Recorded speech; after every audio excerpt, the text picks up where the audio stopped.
How's it going, everyone? And welcome back to another edition of the Stupid Questions podcast. Today is a bonus episode known as the Shootin' the Breeze type of an episode where I have on Evan Price and Conor Bollinger. Both have been on the podcast in the past. Evan was back in August 2023, episode number 5 on the podcast, and Conor was probably on about a year ago. They're both professional triathletes, and both are on the On Your Left pro team. Man, what to say? There's lots of opinions, lots of banter, lots of fun with this episode, so I won't ruin too much of it, but I hope you enjoy it. And so without further ado, I introduce you to Conor and Evan once more. Brand partnerships, brands kind of manipulating social media in their benefit when it comes to negotiating contracts, when the reality is like these brands can't even grow themselves. So like, how do you hold athletes to these certain standards that you can't deliver on your own?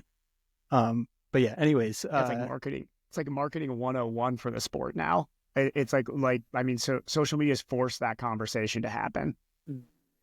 Especially now with like everyone can go on Social Blade and say like, hey, yeah, you guys, or you said I need to get 10,000 followers in order to even be talked to. I'm looking at your page right now, and in May 2020, you guys went from 5,000 to 35,000 followers in a month.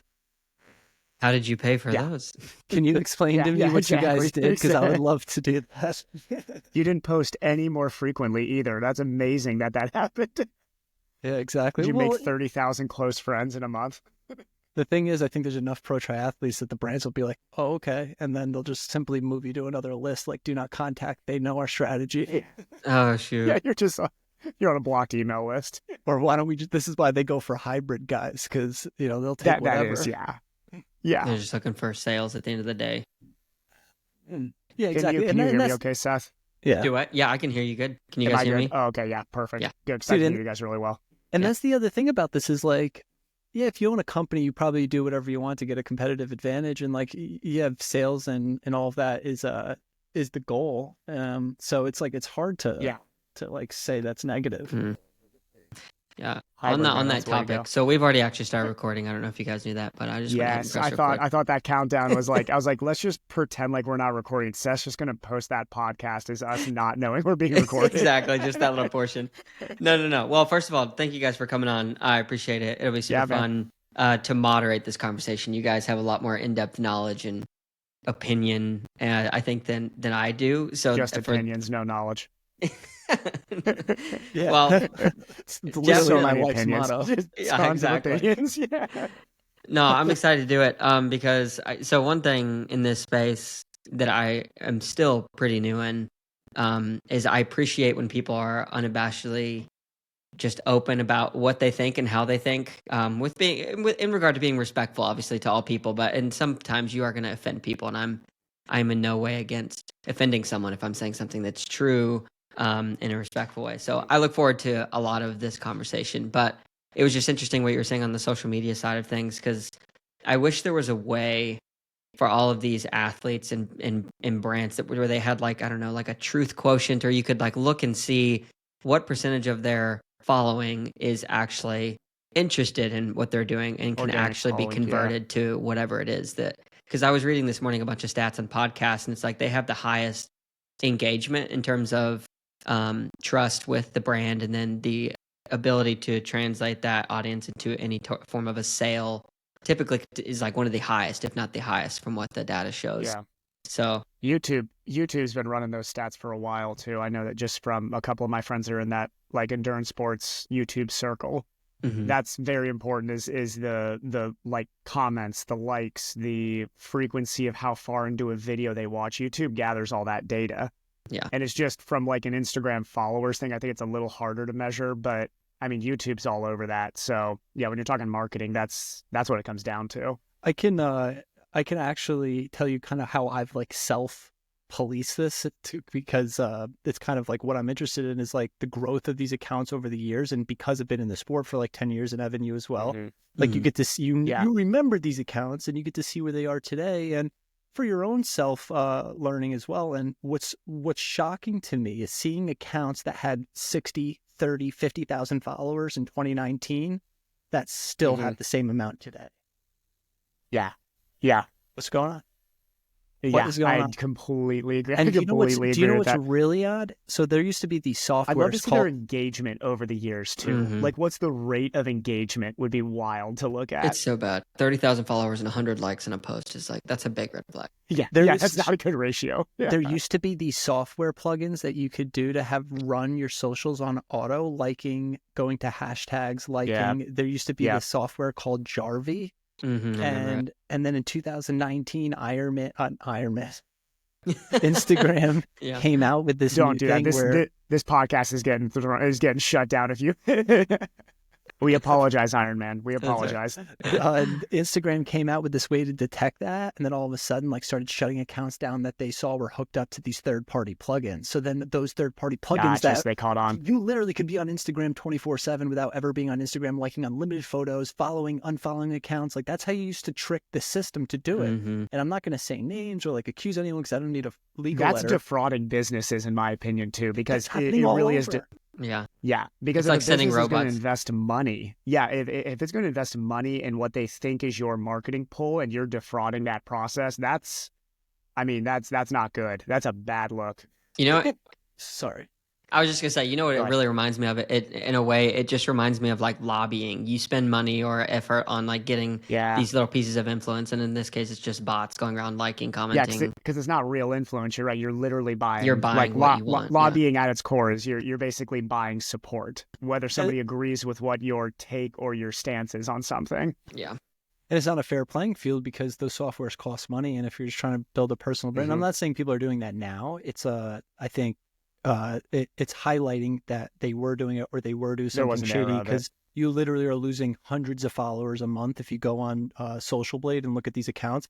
And these are people who are well connected. They get deals in the industry. So you wonder, like, how much food have they taken off other people's plates? So that's what bothers me, is like the whole like morality, especially in a small circle like the endurance world, where there's young guys coming up that need to eat off that plate. And you're right, there's like these bigger brands like, faking influence basically. Well, so let me ask you this to push back a little bit for both of you. So similar goal, how should I put this? A similar avenue of that same kind of pushing forward would be to buy advertising, because essentially you're buying influence at that point. You're boosting your post, I think as Facebook used to call it or whatever, and you're spending money to get attraction and followers. Or any type of engagement. And as soon as you quit paying for it, obviously it goes down. But is that different than in a moral perspective than from using the tools available to go and like, comment, and all that stuff? That's a good point. So you're saying using a social page as just a marketing division, I guess, of a company is like how you're viewing it? Because I guess essentially that's what it is, right? These brands don't get on social because they want to communicate with their customers. It's because they have to. Right. No one wants to.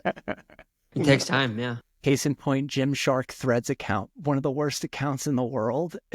They bring no value. I'm like, what is the strategy of this account? They just post fortune cookie expressions, but I'm like, oh, they have to be on here. Yeah, it's true. I would love if they literally just like use an AI bot and they just cycle through random motivation. There's like no actual like social media manager guy for that account. It's just an AI bot. Yeah. I think it was like the last post was like problems, the handshake, and then it said the gym, and that was it. So that's.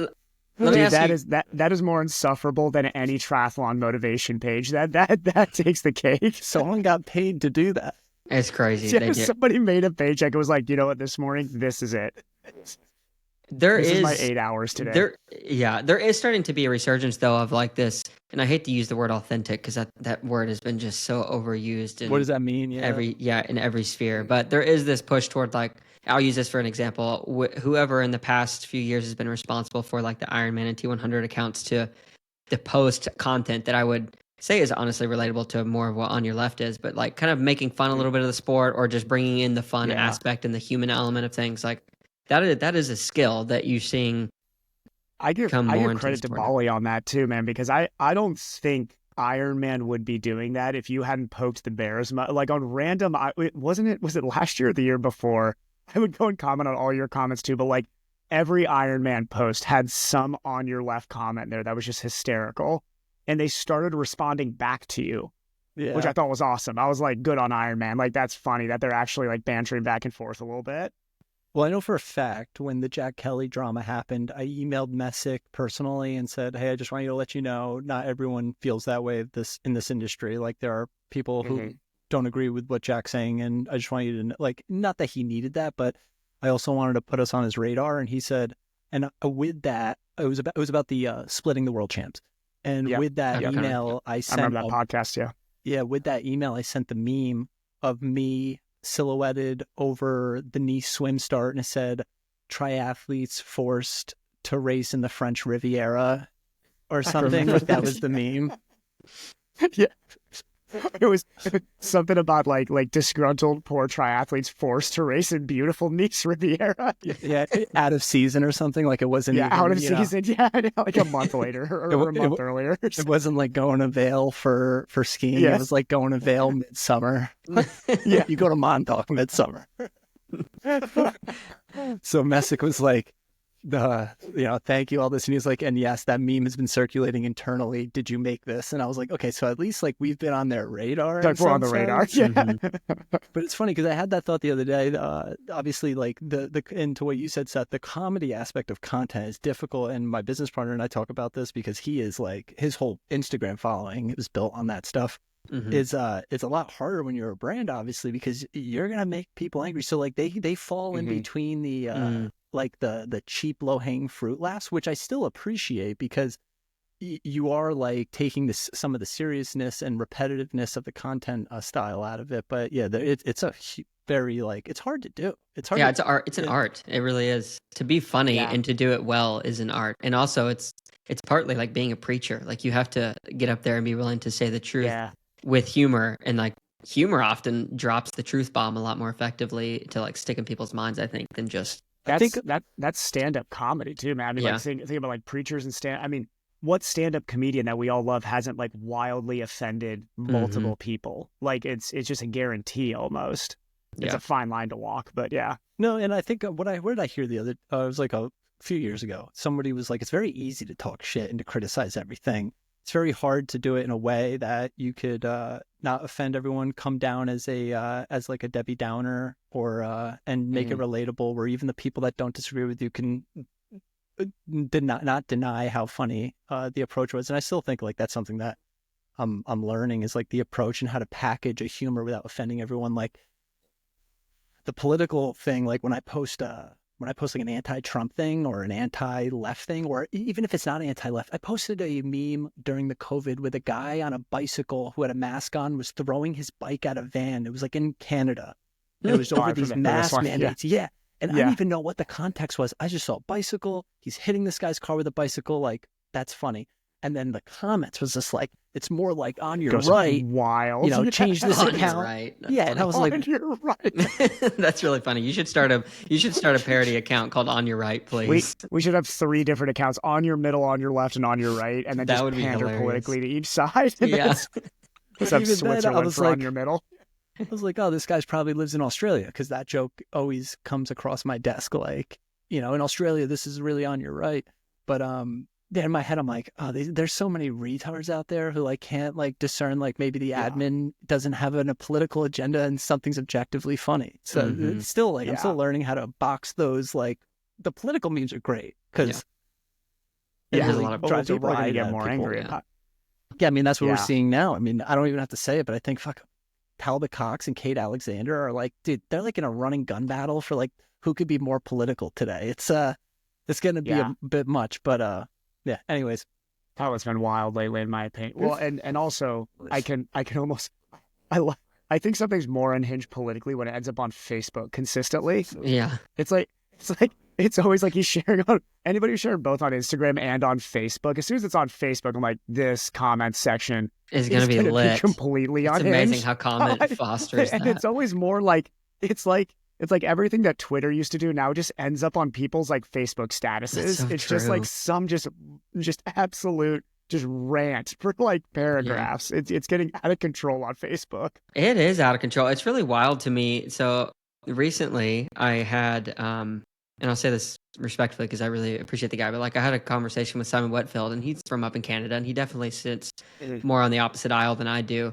And like just hearing some of the conversation that's happening up in Canada about the whole thing that Trump said about making Canada the 51st state. I never took that with any seriousness, but like I hope most people didn't. Yeah, I was well, hoping they it would. sounds I like hope they did. well, it sounds like a lot of people did, and for content. And Simon went like to the grocery store, and he said like he had like people getting in fights about it at the grocery store of people being like, "Well, I do want to be In a Canada? 51st state," and I don't want to be a 51st state, and I was just like, man, this is really crazy to me because I realized I thought I was a pretty moderate guy, but I'm really having a hard time like putting myself in the shoes of the person on the other side of the aisle and being like, how do you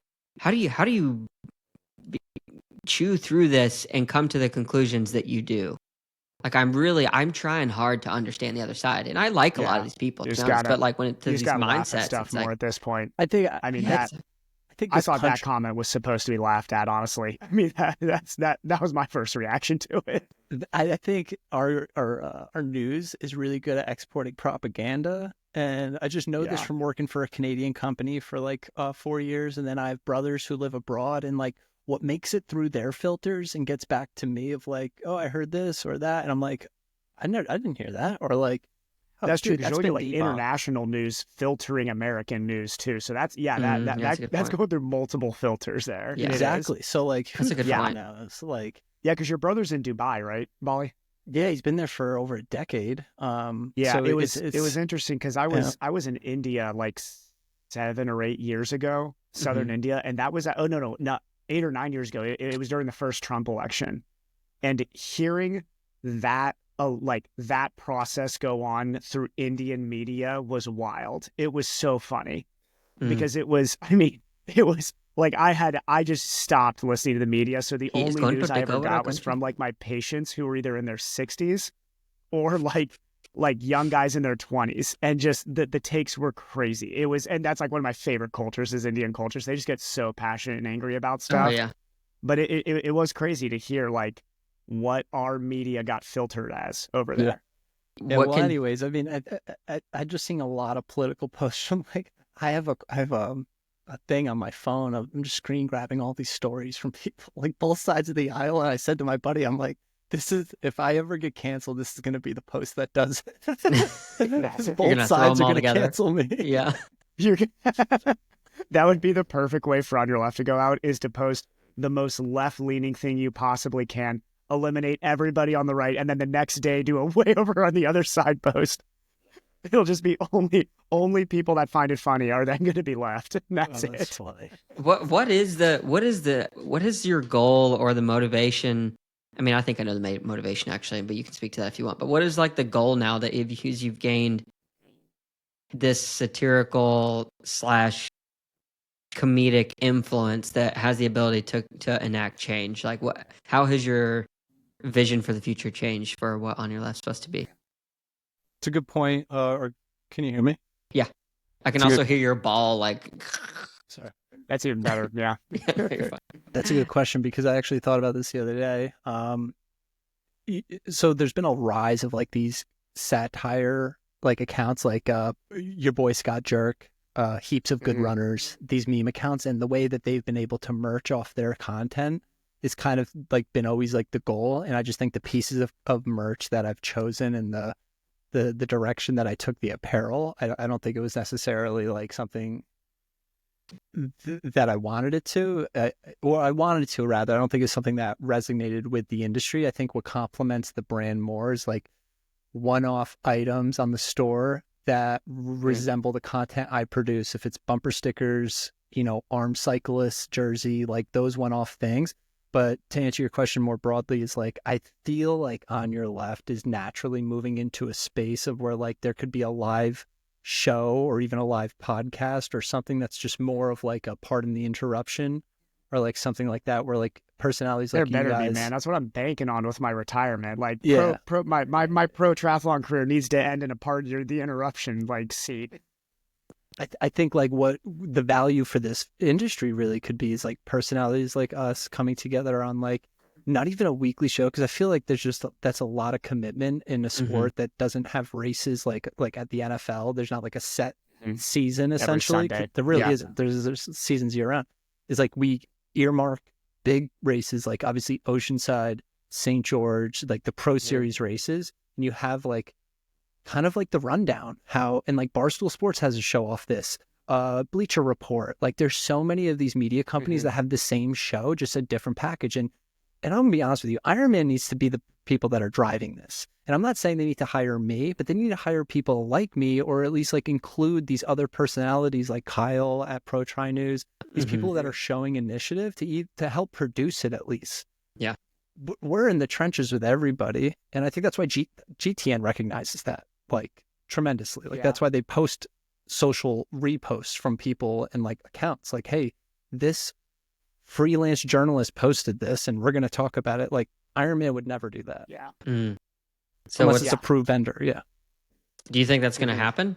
No. Do you guys think that's going to happen? No, I don't think no, I don't think I think Ironman has their own, because essentially they'd have to say like it's kind of an ego thing, and I don't think I would have to get a meeting in front of somebody that doesn't have a preconceived notion of me, and that's hard. Like you probably have an opinion of On Your Left if you're in the industry.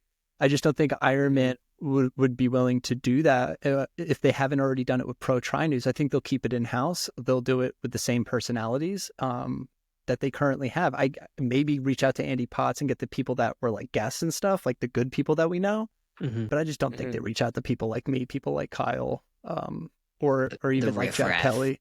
Yeah, just like it's weird because every brand is doing it now, right? They're going to that level because they're reaching a demographic that the other people can't resonate, or like I'll never tune into an Ironman podcast. I don't know about you guys, but like that's not doing it for me. No. So how do you reach this market of our age? You need the people that are in that market, I guess. Does that make sense? And trust me, tell me if I'm wrong. I'm just thinking this. Well, and think about how pro triathlon's changed just since we were just talking about 2019. So like since 2019, the sport's had a lot more media spaces that are actually talking about pro racing. Because you said it perfect, is like TriMag and stuff like that. Like it's not, we don't have like a ESPN that's like covering the sport. You said like, pardon the interruption. ESPN's like the mothership, and it has all these like things underneath it that are talking directly about what's happening in the games from a satirical point of view, like Barstool, to a more serious point of view. Yeah. And we have like none of that organization. Yeah. Like none. I mean, it's just a bunch of freelancers like Seth and like you that are doing great jobs. But like, yeah, Ironman hasn't tried to be ESPN. It hasn't tried to bring that under one umbrella. But that's what Kyle's to. That's what Kyle's doing. And I just, but Kyle's literally filling that space. He's filling the like, be the umbrella that's ESPN. But it's very hard to do it all. And, I've extended the olive branch to Kyle many times, but it seems like Talbot is the one putting the kibosh on that. And I don't mind saying that because I think it's public knowledge at this point. But I'm going to send him a link right now. It'd be great to get him in here.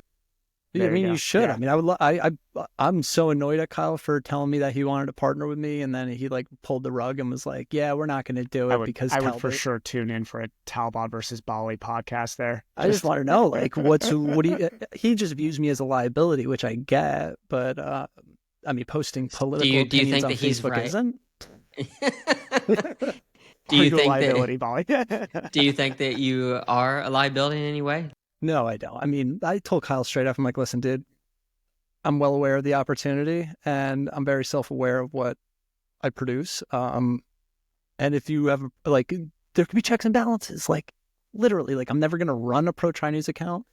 There'll never be anything posted or published without going through some kind of filter, like, basic stuff that, like, I wanted to give him a peace of mind and, Yeah. You guys actually, now that I'm remembering this, you guys actually did officially announce some type of a partnership, didn't you, last year? Yeah, and I did that on purpose because I knew he was going to back out. So I said, I'm going public with this then. If you're going to commit to me right now, I'm going to go public with it. So I did. And I know he pulled the rug right out of me. He was like, well, Oh, that's a bummer. Does anybody have Talbot's number? So we can actually make this happen. Yeah, I want to get Talbot on because like I haven't get to know him yet. So. Listen, this is through Kyle, and me and Talbot are friends. Like, me and him should have this conversation if it ever resurfaces privately. But like, I just think with the Terran stuff, it's still like or people too in general, like still think like I'm this like internet bully because of the Terran stuff. That YouTube video was wild, man. It's a wild video. Someone informed me. I remember Triathlon Terran, and he's no longer. But what happened?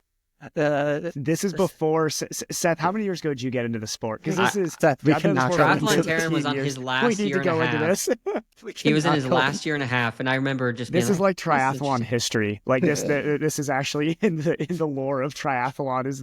I should have prepared more for this episode. Clearly, between Triathlon Terran and Conor Bollinger, it's so bad because if you had 30 seconds to describe it, go Volley. Yeah, Terran crossed me. I made sure he knew it was a mistake, and then he tried to go after one of our sponsors because I was posting negative things about him, and the sponsor came to me and said, Terran's trying to cancel our sponsorship. So then I went public with that, and then he went public with his experience with me, and then I went silent because my partner said, don't respond. It doesn't look good if you have to give an explanation for what he's saying about you. And I said, okay. Yeah, and then Terran left the sport like what? Well, a year so later, 2 years after that? He cited a podcast that I did, which was called Do It For Yourself, which is supposed to be basically about the lowest point of your life and how you dug yourself out of it. So I talked about when I was 18 and I got arrested.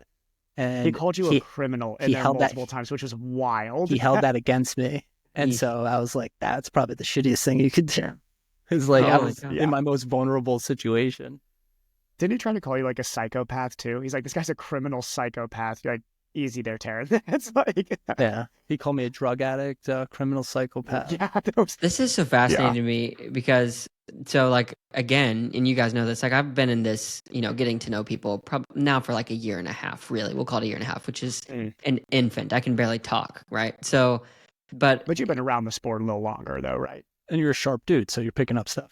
Yeah, but it's been a little bit, I don't know, and not disconcerting, and I guess it shouldn't be shocking, but triathlon, literally, I have come to the conclusion, is a religion, and church is going to races, and the podcasts are the different forms of mass. It's just really interesting to me because I've kind of dove into this. The more people I get to know, I have these round 1 interviews and then I have the round 2 interviews, and then I get to meet these people outside of the podcast, and I'm starting to see like how interconnected every single individual is.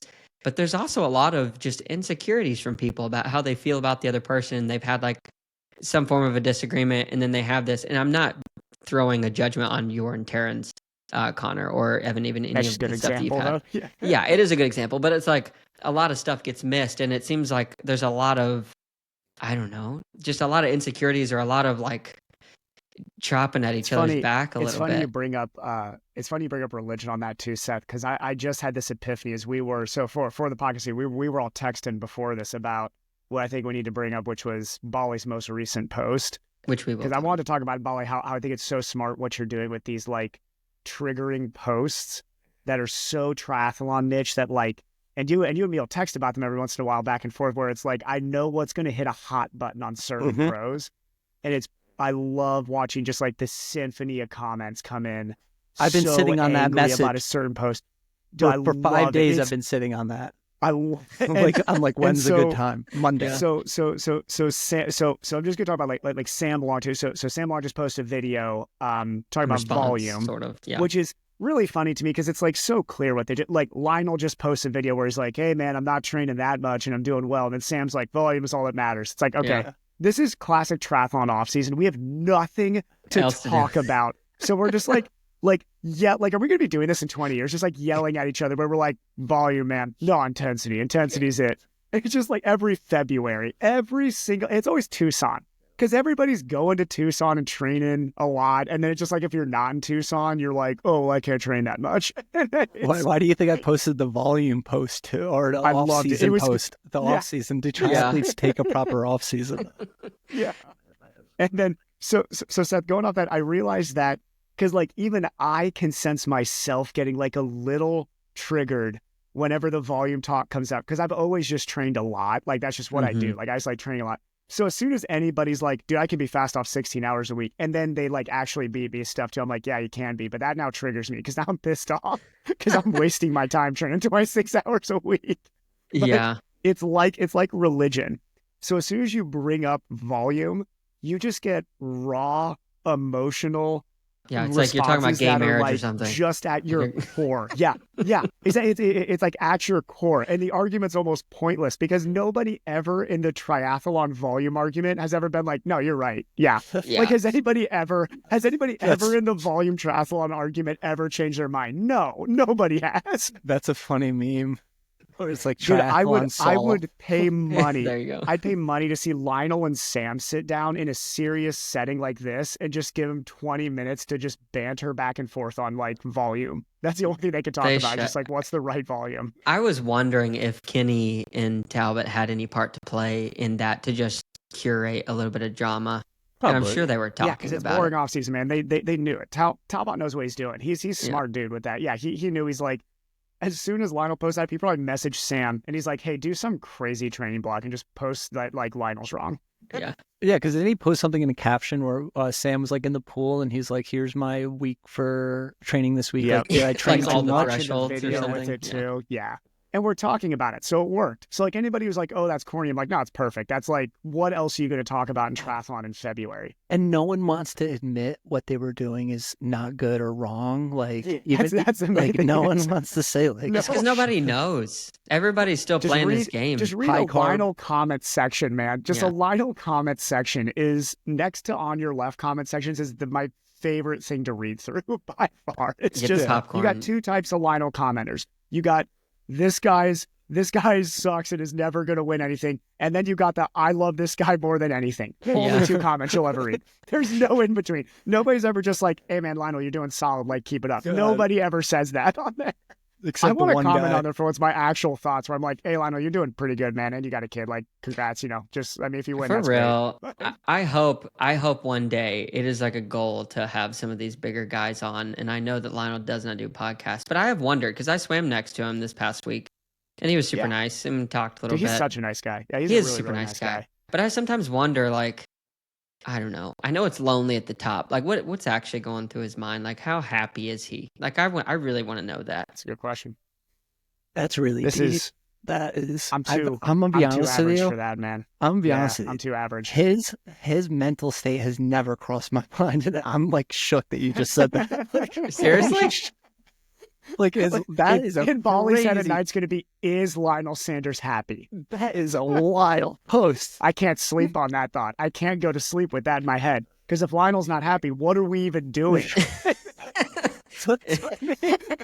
I think it's a serious question. Like, it needs to be asked. If that man can't find self-actualization, what if he wins Kona and he's not happy after? I'm just going to quit the next day. I'll be like, there's no most people are depressed the few days after, I would imagine. I think Kona come down, man. Yeah, Kona come down is real. This is seriously what I posted of that guy who posted, like, this age grouper has 220,000 followers, more than Sam Laidlow, and he's done one Ironman.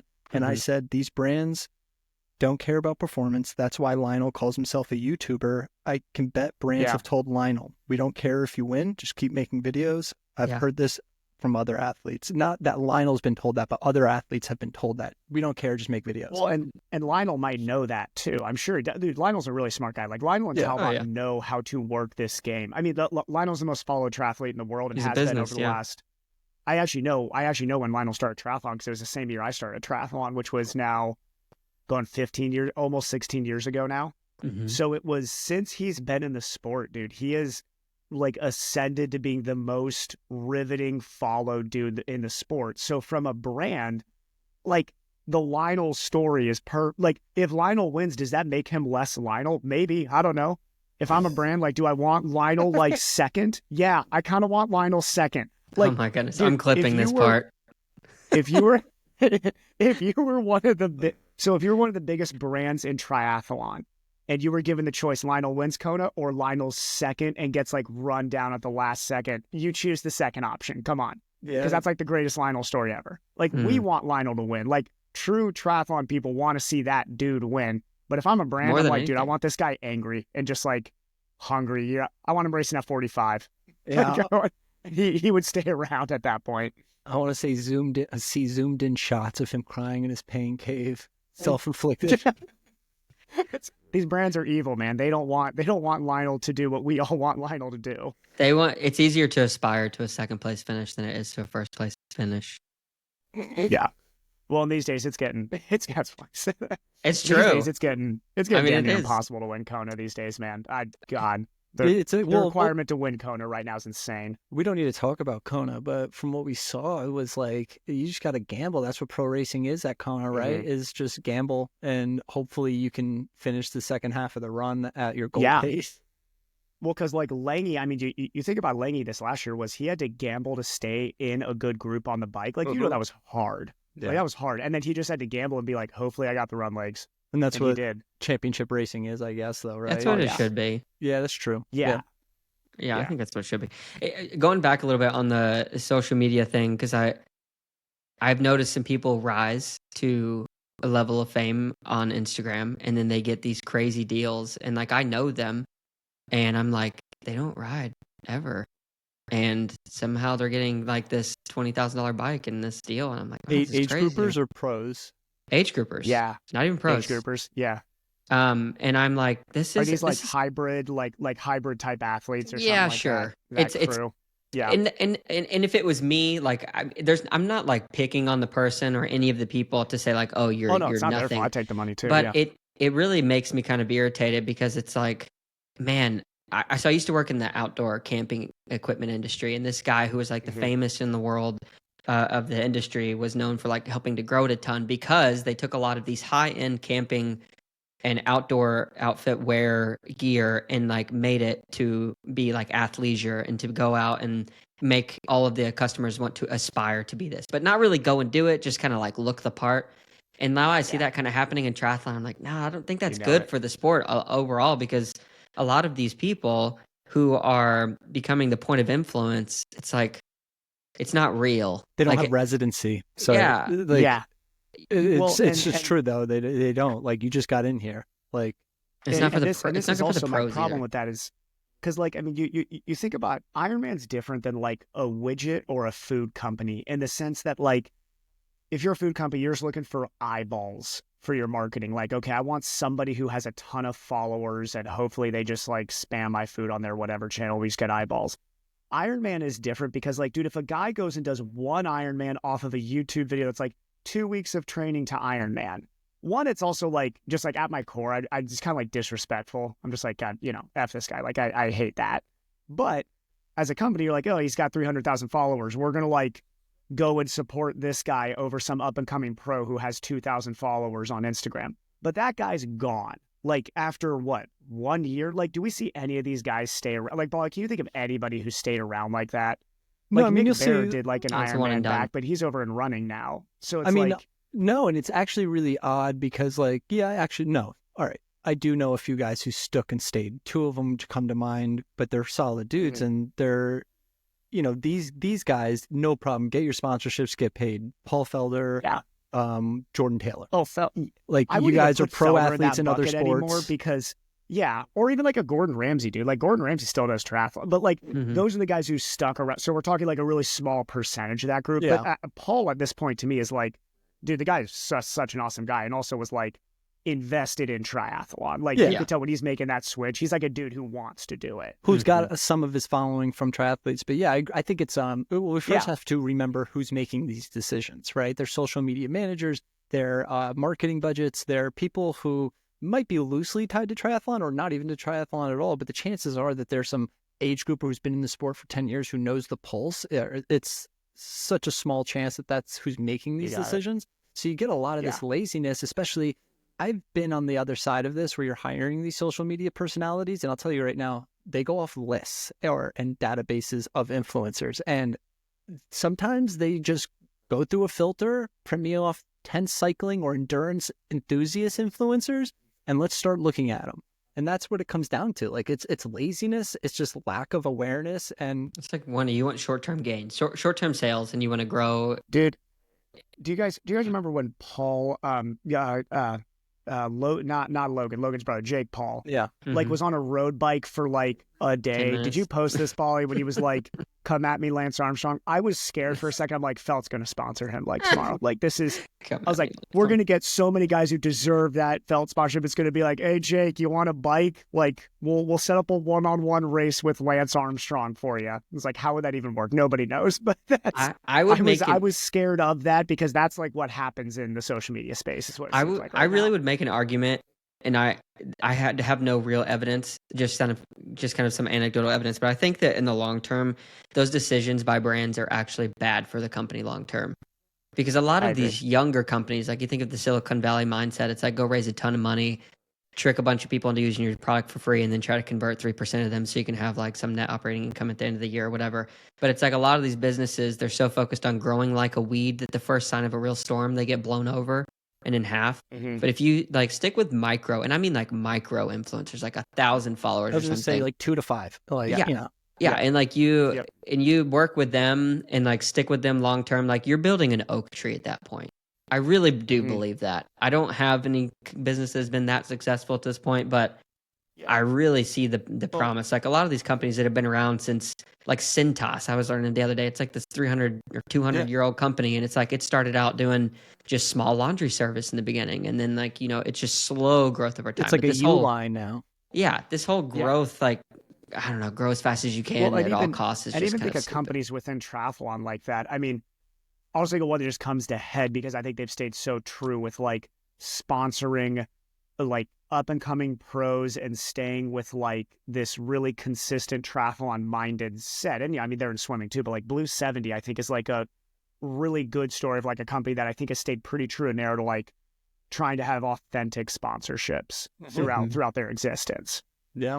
Well, I think a good example of they this... have some staying power in the sport, definitely. I mean, when people think triathlon, I think they actually probably think Blue 70 at the top for swimming. Yeah, I mean, I've asked swimmers, have you ever heard of Blue 70? And they're like, nope. And I'm like, damn, it's like a powerhouse triathlon brand then. Very triathlon. Yeah, absolutely. This plays into that On stuff. And I've thought about this because On, let's break On's into the casual run culture, soft wins, which we like... I have so many opinions about this word, soft wins, this expression. Like David Goggins built an entire brand on hard. Like you couldn't pick any other word other than soft. Like nothing positive is relative to soft. So I thought about especially this, when you're coming to endurance sports. It's like, why would that want to be the word that you're using? And the whole campaign about like not really doing too much. Like it's the worst. So like you don't even have to run.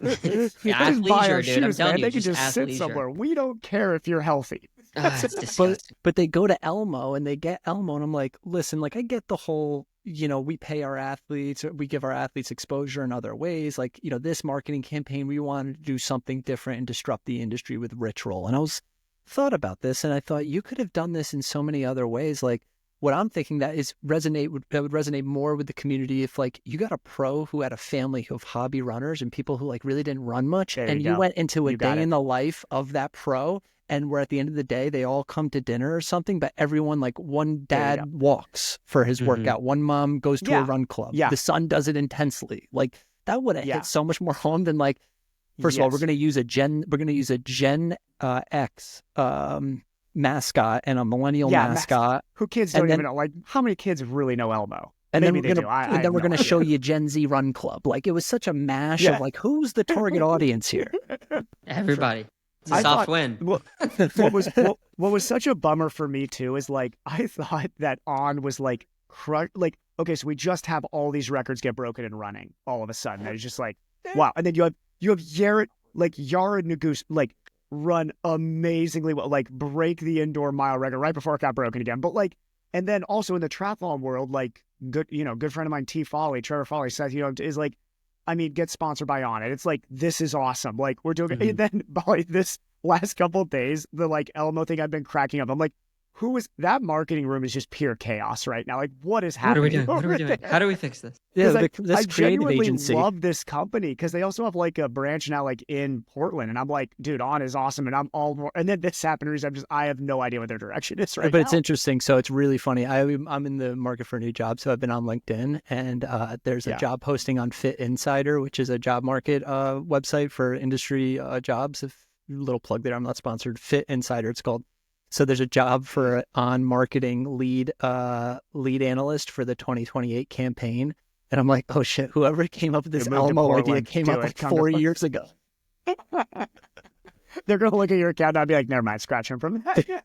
Dude, someone came up with this Elmo idea. It had to be at least 2 years ago for them to like just release it. So like they've been sitting on this like For this way is too it. long. Well, is that why that job opening's up there? Like it came out, and the guy's like, "We're fired him." Like, Yeah, that let was him like go this did not completely. hit. Dude, it goes with that CrossFit. So the head of safety and security job posting at the beginning of the year for CrossFit. It's like, oh my God. Dumpster fire, just an asshole. For public events, it was like the head of health and safety for public events. Oh my God, that's You guys couldn't that is hire so someone to bad. look for this privately and do this publicly. I do not put that public. Oh my word. God. Yeah, But, that's crazy. All right, Seth. What else can we go off on here? I'm trying to think. We're just gonna keep it. We're just Did gonna we- keep on rolling. Yeah, just No, keep on rolling. What do we? Did you? I'm gonna go to Instagram and just see what's been the last couple posts grab that a we comment can, for us to get angry that at. we Yeah, can- there you go. that we can talk about all this stuff. The shootout ride, no. The shootout ride stuff was funny. I'm really bummed I didn't get to actually when we were Seth. Go Did you do do it the last shootout year. when you were in Tucson? No, I ended up coming home on Saturday, but they had that race, Oh, you did. that series race going on this weekend, so it was going to be a lot smaller Oh, anyway, yeah. which means I probably would have Yeah. been able to hang on, but yeah. Dude, I love the Tucson on Sam's video. You know how he mentioned he's like, oh, I'm on a TT bike Yeah. this week. Like Sam rode the shootout on a TT bike. So I've never lived in Tucson, but I know enough about Tucson to know there's kind of this acceptance of like, hey, if you're one of like the Ben Hoffmans of the world or the Sam Longs of come the on a world TT bike. or those guys, you can bring your like if Lionel showed up, I'm sure people would not. It's just like, sure, he's on his TT bike. But the like middle-aged Cat 4 master cyclists They were comments in the on comments this hardcore. are hilarious. They're No, like, who does he this think is he is? so unsafe. I cannot believe that somebody would be on a team. I'm like, do you know who Sam Long is? Like, good God, dude. I was like, one, he can just sit on the front of that ride. I mean, yes, I know Quinn Simmons and guys like that are on the ride too. Like, there's amazing cyclists, but I don't Yeah. think Quinn Simmons cares if Sam Long is on his TT Not bike. at all. It's the only always the guy who cat cares- force. The only guy who cares is the Cat 4 is getting shot out the back because Sam Long's about to like hold 400 watts for 20 minutes. To be devil's advocate, though, I'll be honest with you. Some of the best cyclists in triathlon are some of the worst athletes. Like in There's terms some of bad hand-eye bike handlers out there. coordination. There's some Oh, and, like, really bad handling. bike handlers Yeah. out there, man. Yeah. Like I grew up bike racing. That's actually where I originally came from into the sport. And when I came to sport, I was shocked by how strong dudes could be with like the drop off Little and to bike no handling was handling. crazy. Yeah, you Just tell them to do like amazed. the shuttle run and like they're falling over their feet. I'm like, how are you like one of the best pro athletes, but you can't throw a football? Like, Yeah. Straight lines and power, my friend. yeah, right, just linear. Dude, that would be a funny list is who are the 3 worst and 3 best male and Handling. female just athletes. I don't care about where they are in a race, just athletes. Just all I around. actually think Sam Long's a better athlete than people give him credit. Did he play like football? He tore his ACL playing football when he was young, I think. Yeah, but I want to He see the handled it highlight well. tape. Tight end, Colorado High School. What kind of offense were you running? You Yeah. know, what were you guys? Were you a wing tee? Were you blocking mostly? Like, I want to see his highlights. He was a wing T tight end. He was just blocking. He just had to move and take the outside linebacker. That was it. Well, give us the hot take. I want to hear from each of you. What are your like top 2 or 3? I think Ben Canute would be one heck of an athlete. I think Canute's one heck of an athlete. I think Lionel maybe makes somewhere in my bottom 3. unless somebody tells me he played soccer when he was young or something like that. I think ran. Maybe he did. I think Spencer Ralston, who's retired, was probably the best athlete in American triathlon history, and he walked on his collegiate swim team, D1. Yeah. Okay. And played lacrosse in college, and then was a short course guy. Did a 1WTCS race in Quebec, I think, and then retired or something. But I'll put him up there. He's on the Mount Rushmore. I'll throw Michael Arashida in there too. Yeah. Michael Arashida is a springy guy, dude. He also has a good friend of mine, Chris Lee, who was a coach in the sport for a while and now runs Kinesis. Chris could dunk. He's like my height and could dunk. Jesus. How tall are you? And was just like a raw athlete. He's like 5'11", 6 foot. I want to see Dang. Mike with the ball in his feet. I feel like he would be like either a good baseball or soccer player. He seems. Yeah. Like he just seems like an athlete. Yeah. Who else? Mike's like a twitchy, good athlete. He's like explosive. Some of the Sam Laidlow, terrible athlete, I bet. Yeah, dude, I can't tell you that. Nothing. Well, I got a whole theory with all like the feet and Europeaners are hands. terrible at basketball. We know that. There's a few triathletes in America that I've seen their hands and feet, and I'm like, nah, you're not going to win anything. Terrible tight end. He's got bricks for hands. You're not catching the ball. I want to see. No I one's want ever to been see on a catch podium with machine. size 9s. Here's actually one of the funniest videos if we could do it. Seth, maybe you could put this together. This is way outside the podcast thing, but we could do an NFL combine day. So like for pro triathletes. I want to see the big YouTubers post their 40, their vertical, their broad jump. 135 bench drill. Instead of 185, it's 135. Honestly, I'd probably do like 5. No, let's make that happen. I've got maybe 2.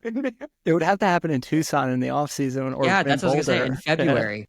Dude, this the is shuttle. How we make Tucson 40, interesting. The shuttle, 40-yard dash, a bench press, high jump, vertical jump. I think is one of them. Vertical jump. Take out high jump. It's broad jump. Broad jump. And then T drill. What's the T drill? Is the cones, right? We got to go back. Yeah. Oh, back and forth. Yeah. Just your footwork. Yeah, you go forward. Yeah, it's a footwork. Back. Yeah. And then there's got to be like a skills one of like a pass. Like I would love to see. Have you tried to catch from those machines, like the drop the ball in and shoots it out? Yeah. That's our wide receiver drill. I want to see every pro triathlete try to catch one football from that. Dude, those things it's going to turn into like one of those. Dude. Have you guys seen, obviously you've seen Jackass when they threw the football behind the jet engine and they're trying to catch it? That's what I'm imagining right now. That's exactly what that would look like too. Yeah. Someone's going to break a hand. Yeah. This is the problem. This is how like boring we are as just people in triathlon. Is like every pro triathlete in January would be like, no, sorry, I'm in Tucson doing too much volume. I can't risk my finger getting broken on this fast machine or pulling a hamstring in the 40. I used to tell people all the time, like, I'm not doing anything that makes me go parallel. Like, I'm staying linear. I'm not ripping an ACL. I'm not doing any of that. Dude, I'm getting less athletic. I'm getting so I was for 1 year I played college soccer, which was a joke. I was garbage, but I was just on the team because I had an engine all day, and like I don't know, the coach thought like he gets good grades, so he brings up our like GPA. Yeah, but like I have lost athletic ability every year in triathlon. Like I am whatever percentage 15 years later after college soccer less athletic. Amazingly not athletic now. If I think the pool made me more athletic in terms of like body awareness, but that's about it. That's true. Yeah. My basketball, dude, I'm not good in 21 right now. Like I'm losing a game of 21 to almost anybody. Oh yeah, especially I used to with be okay at basketball. Pool? How do you gauge that? Yeah. I hate basketball. Soccer's where it's at. Yeah, Seth, you played soccer right when you were younger? Yeah, I played for high school on the JV team for a year until my asthma killed me. And that counts. Yeah, but I played for a lot in college, like on intramural stuff. I went to a small college. But dude, soccer is the greatest game ever because I just love that you can outsmart people with just the subtlest, easiest movements because they come in blazing fast and if they don't know what they're doing, they just whoop. Great athletes, man. Like a good soccer player is a good adaptive athlete, which is why I think most triathletes suck at it. Yeah, no, exactly. But that's a great idea, though. The NFL Combine, or do the On Your Left Combine. Invite some people out. I'll tell you when I'm going out to Tucson next February. Somebody's got to put Talbot on this and be like, okay, that's Lionel's channel next year. Lionel's channel will host the NFL Combine for pro triathletes of Tucson. Conor, you text Kyle, and I'll text Kyle right My after money's on Sam Long actually being better than everybody. I bet Sam Long wins that Combine. My money's on Sam. I'm trying to think of who else is in there that's like a buck stud on the pro field. Doesn't run like a He's not living bandy. in Tucson anymore. T. Foley, I bet, is a good athlete. He is. Oh yeah, he's a power guy. Yeah. I'm thinking big, strong dude. Hanson, Lieferman. They don't seem. I don't know. Maybe Lieferman, dude. I don't know. Lieferman's Hanson. I don't know. Hanson's also not like 22 anymore. You got to look at the younger guys. You know. Yeah, that's true. Yeah, it's a combine. It's tough to be explosive in your 40s. Nobody in their 40s is running a blazing 40.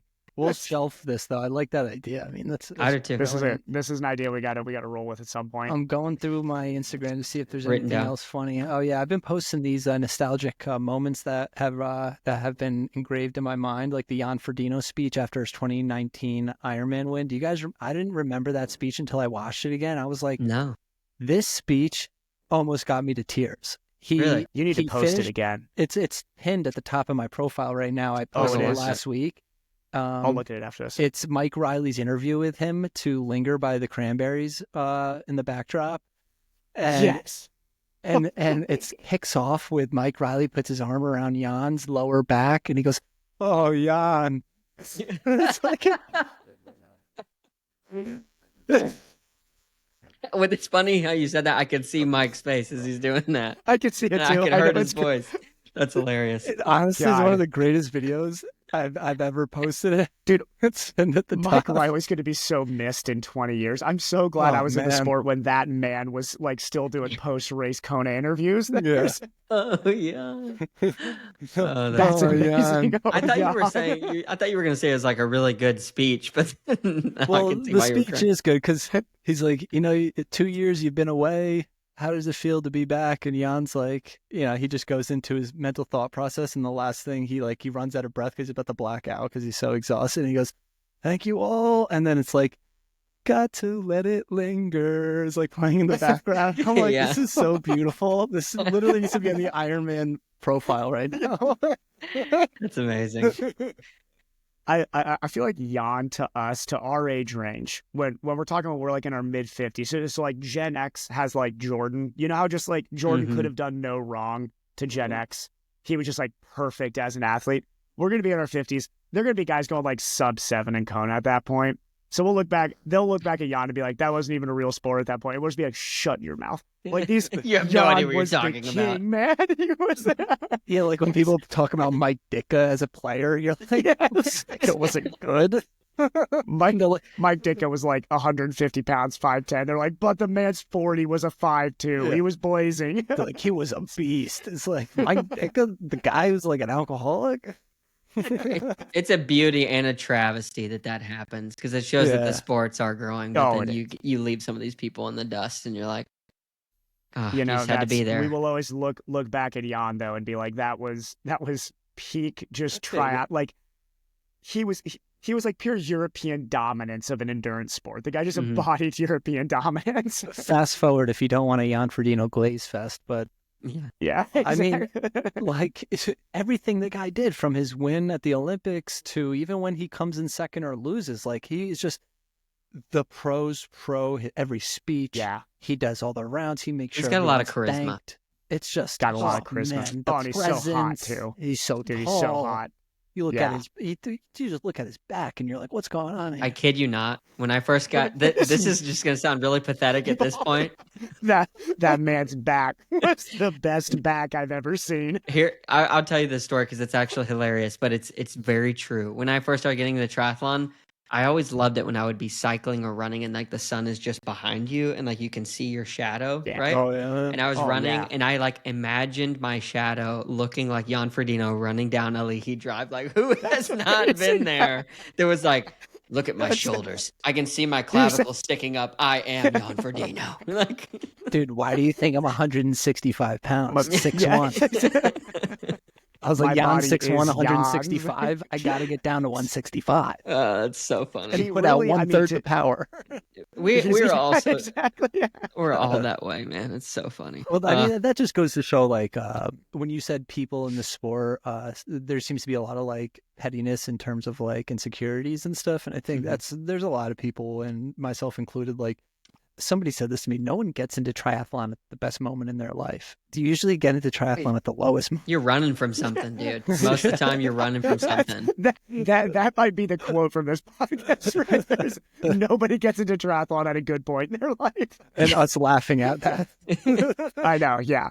But it's that's true. I mean, like on a really serious good note, though, that is actually the most relatable and like cool part of triathlon. And maybe why it does get so cagey and petty and just angry sometimes is like, we got a lot of slightly unstable people all together, like doing something that's really hard. And I think it's like the really relatable part of the sport too. But you're right, Paul. He's like, nobody's like, yeah, I got 3 kids doing great. Job's going awesome. Unless you're on EMJ. Why not? Unless you're on EMJ. Yeah, if you're on EMJ. He doesn't exist anymore. That's gone. That's not even a thing. Jeez. No, I think there's somebody told me they're actually going to come, they're coming back or something. I don't know. Yeah, like a team roper or something. Yeah. I think it was they heard you and you and me predict the end, and then it was like, nope, we're coming back. We're doing it. We can't let On Your Left get the last laugh. We can't let On Your Left win. Good job, EMJ. I'm a closet EMJ fan, definitely. I've applied 3 times. I'm not afraid to say it. Yeah. I actually never applied. Okay, I never applied. I'll be honest, I never applied, but. It was the first team I was ever introduced to when I was like wanting to be good at the sport. I had no prior. Yeah, because when you got in conviction. 2-3 years ago in the sport, that was still that was hot EMJ time. Yeah. Yeah. They were still king. Seth, going back to what you said about what the sport needs, I'm looking at the last one of the posts I did where I wrote the blog about how to improve triathlon coverage, and I think it covers that. There needs to be a pre-race show that involves personalities that you bring people on, and it's interactive. If you bring on coaches of these athletes, family members of these athletes, just other people, we can't just turn on the race or have it during the race with so it could just be more interactive on how to improve this next generation of coverage. Yeah, no, Ironman does need to look at because T100 is working on that, and I think that Ironman needs to look at T100 to some extent and be like, hey, this model needs to happen for the pro series. They got to figure out a way to do it. Yeah. It can't just be Nice or Kona. They obviously do that for Nice and Kona, but it's an entire season. You can't just bank on just the championship. Yeah, you don't have to nix Bob. Bob can have his own product, his own style of interviewing. You can have a 30-minute show, even just have a rundown so you can know the topics, what's coming next. So people, if they wanted to fast forward through the entire show to get to the topic of, whatever, that's what people want. They want to feel like they're part of something that's not commercial, I guess is what I'm getting at. I like tuning in to not the Barstool rundown every day, but if there's a topic that I want to get a different perspective, I'll go on the Barstool YouTube, know that they're going to talk about that, and just scrub all the way to that topic. And I'm like, oh yeah, I never thought about that, or oh, that's funny. So I just think this sport has could be doing so much better for itself in terms of just being more down to earth. Go Lifetime gravel events, dude. There's live podcasts that are at the expo that are put on by Lifetime. We should be crushing Lifetime gravel, dude. Who's watching gravel racing? I love bike racing. Don't get me wrong. I grew up loving bike racing, but gravelers, dude, it's a cloud of dust. You have no idea what's going on. They still crush their pre-race stuff. It's great. Yeah, it's so much more laid back. Oh, yeah, it is. Yeah, it does. And they still can't even. Go ahead. I was just gonna say it really is an art form, and something I observed this last year. I think that T100 is doing a little bit better with it, but the people who are going to be having these pre and post race interviews, aside from maybe the 5% of people who just got into the sport, nobody cares about what their training was leading up to this. It's everybody's tapering and just guessing and all that stuff. But there was an opportunity, there was a golden moment. I forget what race it was last year where Joe Skipper was being asked something and he started to get emotional and kind of unwind a little bit of what's been going on mentally. And then the interviewer, I forget what they said, but they basically shut him down cold. And I was like, that is the most emotionally unintelligent thing that has ever happened. Most loaded question because she wanted to quote unquote get Joe. There was something that Joe and Tom said on their podcast that she didn't like. I'm actually not even going to remember. I'm not even going to remember the whole situation, so I won't comment on because I don't remember the details. But it was, she asked that question. You could tell by her follow-up question. Seth, I mean, you interview people, so you get this is a good interviewer isn't going to try and get somebody. You're not trying to lead a leading question and get somebody on something. 100%. And that was all she was trying to do there. But it looked dumb on her part because his answer was not what she was expecting. And he got emotional. Yeah. Because, Joe was having a tough time at that time. I thought good on him for going to plastic because he was in a rough spot at that point. Still showed up a pros pro on that start list and was I'm going to do this race. That's international travel too. And Joe was in a really rough spot. So it was, that was awful journalism, offensively bad journalism for sure. I just don't think Ironman they have so much to manage. Why don't try to do this? Leave it up to the people that are already doing it. That's why hire pro tri-news. They have it going on already. Yeah, there's conflicts of interest. There's conflicts of interest there. No. Buy them, acquire them, give them a budget, and then let them make decisions. If you need to hire a general manager, to operate, hire that to oversee, and or hire Kyle as the GM, hire an operations guy to oversee it, have them just hold their hand to build this media wing that's eventually going to be an installment of your media team. You think they'd sell? Why wouldn't you? Like, there's not that much money in this for him not to. I feel like Kyle could easily put Kyle's working a lot and not making a ton off of his work, I'm sure. Yeah. Maybe, 100% he's profitable because what's his overhead? Subscriptions for, things like, and he's selling advertising. But if he was to team up with Iron Man, he could be doing even better, I'm sure. So, Prior to yesterday talking to him, I don't think that they would have sold. But after talking with him, like, it's interesting you say that. I think they would. There's no rumor of that happening or anything. That's not what I'm saying. But I feel like, that they might. But even if he wants to, I mean, put a money figure in front of somebody's face or a partner with them and say, hey, we'll split the revenue with this, but you're not going to cost us any money. You got to book your own travel. You got to do all this. There's just a million ways to do it. You know what I mean? I think it'll have to happen. If something like that was to happen, I think it would have to happen after the fact that they get some of these changes made that they've been pushing for a while. Because I think that's their greatest point of leverage. Because if they were acquired by that, then I think they lose that, I don't know, that ability to put pressure. Well, yeah, I mean, you're definitely going to have to answer to a lot of people in that, but I don't see how you have people sacrificing their time to do triathlon news for little money or little exposure. I guess you need Ironman to partner with you in some capacity. If it's your show will be broadcast on our network before the race or our YouTube channel or something, because how are you going to get new faces into the sport? They're not going to go to Pro Tri News or, this other website. They're going to go to Ironman to see what's going on. Yeah. I just think that's how you build I don't know, that's how you also give back. Like so fucking stupid. Like I saw the CEO of Ironman posted he was at the Rock and Roll this year again. And I'm like, and he posted that he was with Danielle Lewis. It's like, good. That's awesome that you're posting that. But Robbie Webster came in third last year. Like, where was that? Like, where was any of that? Like, you guys are so bad at just like cross-promoting and promoting. Seth, we were angry about that in our little group chat because we love Robbie, and Robbie's obviously on your left pro. But that was a big swing and miss from them. Definitely. You run a 109 and he comes in third in the pro just don't field. Even get mentioned. But you post this year that there's a pro at the start line. Literally, they were there. Yeah. It's just annoying. And listen, that's no dig at Danielle Lewis at all. That's a dig on the media team and all. No, I'm glad that they also highlight Danielle Lewis because she definitely needed to be. But it's like also mention the other pro triathlete there. Yeah.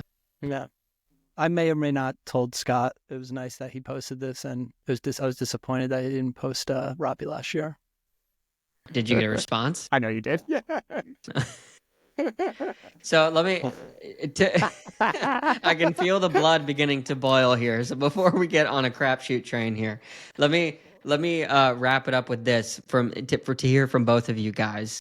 Because obviously there's a lot of critiques, and I think you guys have a lot of really good points and things that could happen, and you're obviously both doing a lot for the sport as professionals and also in the media landscape. But what do you feel like is going well right now in this space that you're like, oh yeah, I'm proud of that?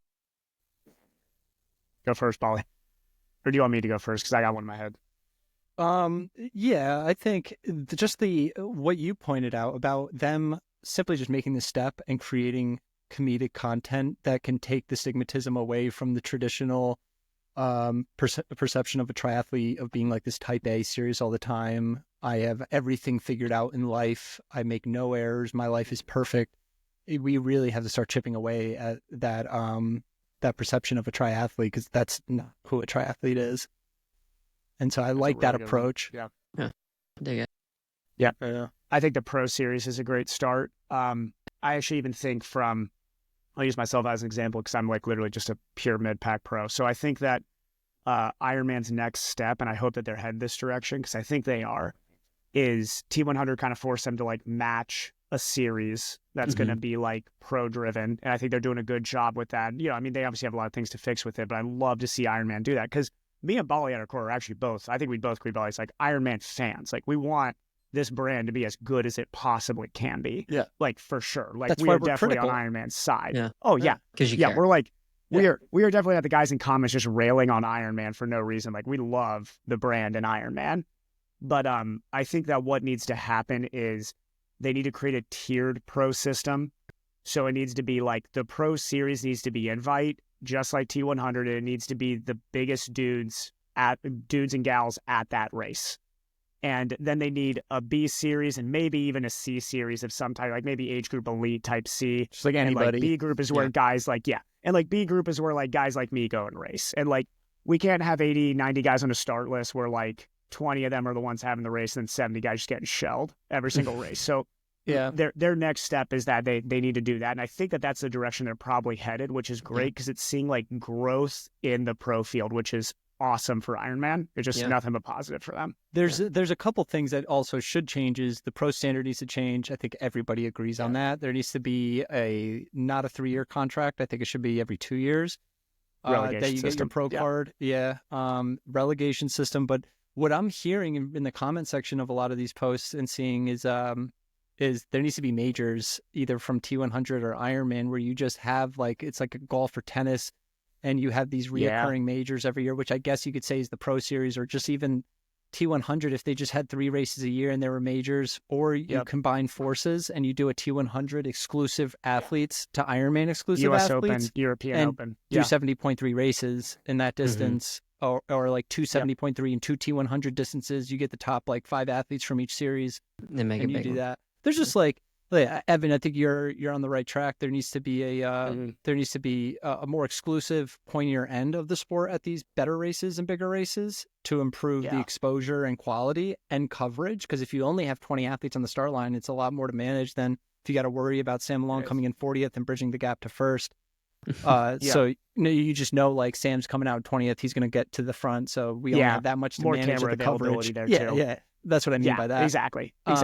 Especially from data point of view too. Just to talk about data during the race. It makes a lot more sense with 20 guys. Yeah.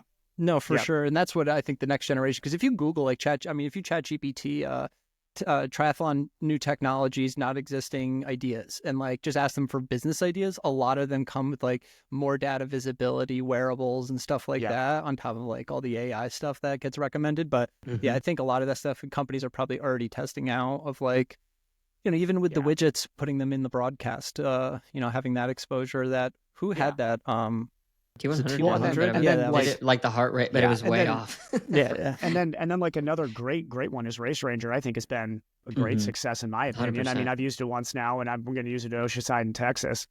I think it was awesome. I mean, considering it was like a first year product too, so you're expecting it's like, oh god, there's going to be like, software bugs. This is going to.